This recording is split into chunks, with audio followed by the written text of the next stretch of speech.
Top quality और consistent performance के लिए सिर्फ सिल्वर पंप नाम याद रखना। Welcome back. તો આજથી જુલાઈ મહિનો શરૂ થઈ ગયો છે અને આ નવો મહિનો બધા માટે નવા 5 બદલાવ લઈને આવ્યો। તેની અસર દરેક ઘર અને દરેકના ખિસ્સા પર પડશે।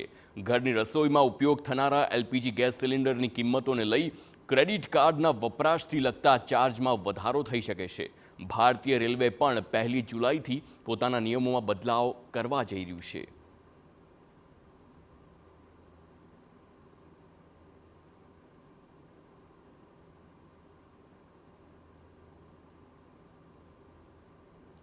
તો આપને જણાવી દઈએ કે ઘરેલું ગેસ સિલિન્ડરની કિંમત જે લાંબા સમયથી યથાવત છે। જૂનમાં કોમર્શિયલ ગેસ સિલિન્ડરની કિંમત ઘટી હતી અને ખાસ કરીને જુલાઈની વાત કરીએ તો ગેસ સિલિન્ડરના ભાવમાં હવે બદલાવ થાય તેવી શક્યતા છે। હવાઈ ઈંધણની કિંમતમાં કંપનીઓ સંશોધન કરી શકે છે। હવાઈ ઈંધણના ભાવની અસર મુસાફરોને થાય તેવી શક્યતા છે, કારણ કે હવાઈ ઈંધણની કિંમતમાં પણ ફેરફાર થઈ શકે છે તેવી શક્યતા। હવે બીજા બદલાવની વાત કરીએ।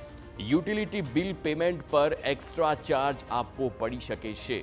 એચડીએફસી ક્રેડિટ કાર્ડથી ડિજિટલ વોલેટમાં પૈસા નાખવા પર હવે ચાર્જ લેવામાં આવે તેવી શક્યતા। આ એચડીએફસી બેંકની વાત થઈ છે। મે મહિનામાં 10,000થી વધુ નાખવા પર 1% ચાર્જ લાગશે। આ એચડીએફસી બેંકની વાત થઈ। જો 10,000થી વધુ નાખ્યા તો 1% ચાર્જ થાય તે જોવાનું રહેશે। અને હવે ત્રીજા બદલાવની વાત કરીએ જે આ મહિનાથી જ લાગુ થાય તેવી શક્યતા।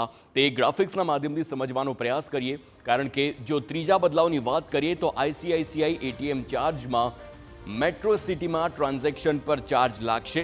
આ મોટો બદલાવ છે। એ તમામ આઈસીઆઈસી બેંકના એ ગ્રાહકો માટે 5 ફ્રી ટ્રાન્ઝેક્શનની લિમિટ બાદ 23 રૂપિયા ચાર્જ લાગશે। એટલે કે જો એક મહિનામાં આપે 5થી વધારે જો ટ્રાન્ઝેક્શન કર્યા તો છઠ્ઠા ટ્રાન્ઝેક્શનથી 23 રૂપિયા વધારે ચાર્જ લાગશે। નોન મેટ્રો શહેરમાં ટ્રાન્ઝેક્શન લિમિટ 3 નક્કી કરવામાં આવી છે। જો આપ મેટ્રો સિટીઝમાં નથી રહેતા તો 3 ટ્રાન્ઝેક્શન પછી ચોથા ટ્રાન્ઝેક્શનથી જ ચાર્જ લાગવાની શરૂઆત થશે।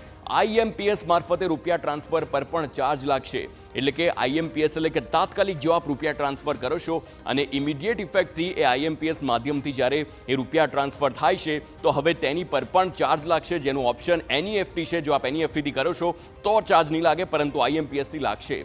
1,000થી વધુના મની ટ્રાન્સફર પર 2.5 રૂપિયા ચાર્જ લાગશે। જો 1,000થી વધુનું મની ટ્રાન્સફર કરવામાં આવે છે તો 2.5 રૂપિયા ચાર્જ લાગવાનો છે। જ્યારે અન્યની વાત કરવામાં આવે 1 લાખથી વધુના ટ્રાન્સફર પર 5 રૂપિયા ચાર્જ લાગવાનો છે। જો 1 લાખથી વધુ રૂપિયા ટ્રાન્સફર કરવામાં આવે તો આઈસીઆઈસીઆઈના માધ્યમથી 5 રૂપિયા ચાર્જ લાગશે, તે વાત સામે આવી છે। અને 1 લાખથી વધુ અને 5 લાખ સુધી ટ્રાન્સફર કરવા પર 15 રૂપિયા ચાર્જ લાગવાનો છે।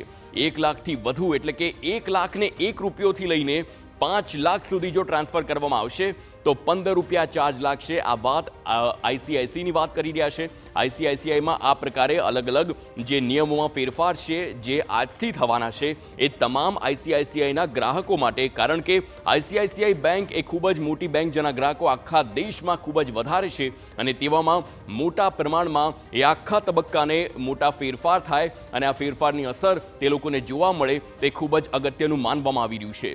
હવે 1 લાખથી લઈને 5 લાખ સુધીના ટ્રાન્સફર પર જે 15 રૂપિયા ચાર્જ લાગવામાં આવે છે, એટલે કે જો આપે કોઈ પણ એક ટ્રાન્ઝેક્શન કર્યું જે 1 લાખથી વધારે હોય તેમાં 15 રૂપિયા ચાર્જ લાગશે। આ સાથે જ હવે અલગ અલગ જો ચોથા બદલાવની વાત કરીએ તો હવે રેલવેની વાત કરીએ। રેલવે ટિકિટ અને ભાડામાં પણ ફેરફાર છે। નોન એસી મેલ એક્સપ્રેસ ટ્રેનની ટિકિટની કિંમતમાં વધારો થયો છે। નોન એસી મેલ કોઈ પણ ગાડી હોય, એક્સપ્રેસ ટ્રેન કોઈ પણ હોય, તેની જે ટિકિટની કિંમતો છે તેમાં વધારો થાય। આ સાથે જ આપણે પ્રતિ કિલોમીટર 1 પૈસાનો વધારો કરવામાં આવશે, તે પણ મહત્વની જાહેરાત છે। પ્રતિ કિલોમીટર 1 પૈસાનો વધારો છે। આ સાથે જ આધાર વેરીફાઈડ યુઝર્સ જ તત્કાલ ટિકિટ બુક કરી શકશે। આધાર વેરીફાઈ હોય તે ખૂબ જ જરૂરી અહીં માનવામાં આવી રહ્યું છે, કારણ કે આ પ્રકારે અલગ અલગ જે ફેરફાર છે તે કરવામાં આવ્યા છે। હવે 5મા બદલાવની વાત કરીએ। 10 વર્ષ જૂના ડીઝલ અને 15 વર્ષ જૂના પેટ્રોલ વાહનો પર હવે અલગ અલગ નિયમો લાગુ પડવાના છે, કારણ કે જૂના વાહનોને પેટ્રોલ પંપ પર પેટ્રોલ ડીઝલ નહીં મળે। આ મોટા સમાચાર છે એ તમામ લોકો માટે।